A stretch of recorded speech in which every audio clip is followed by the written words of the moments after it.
Hi, everybody. Welcome back to our daily devotional. Today is Tuesday, May 5th.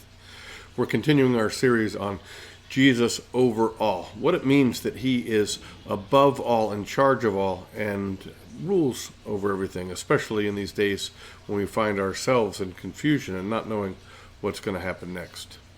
So today we will be looking at Mark's Gospel. It is Jesus walking on water. And here's where it picks up right after he has finished feeding the 5,000.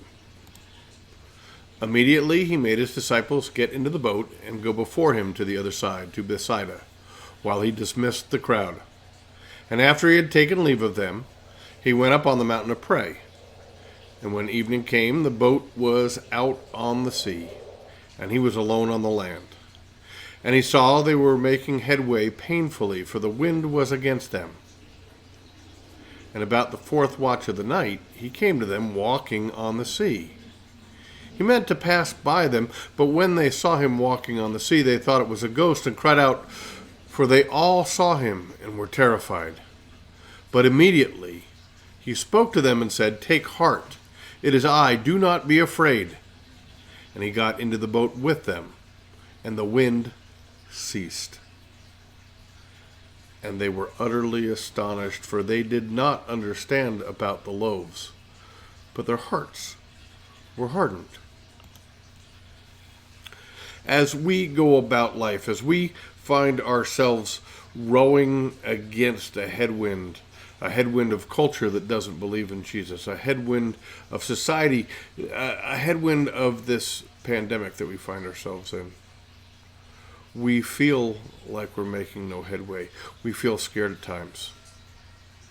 The good news is Jesus is right there. He's not going to go by us.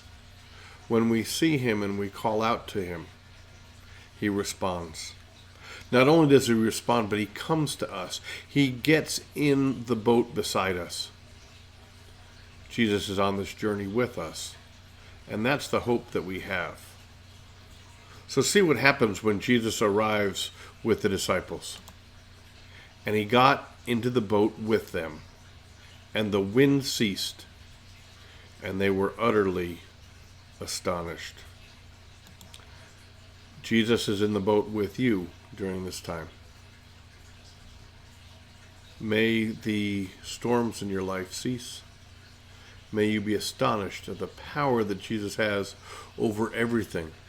If he can walk on water, if he can still the winds, he can surely give us peace in this time of uncertainty. Now may the Lord bless you, may the Lord keep you, may the Lord's face shine upon you now and forevermore. Amen. We hope to see you tomorrow.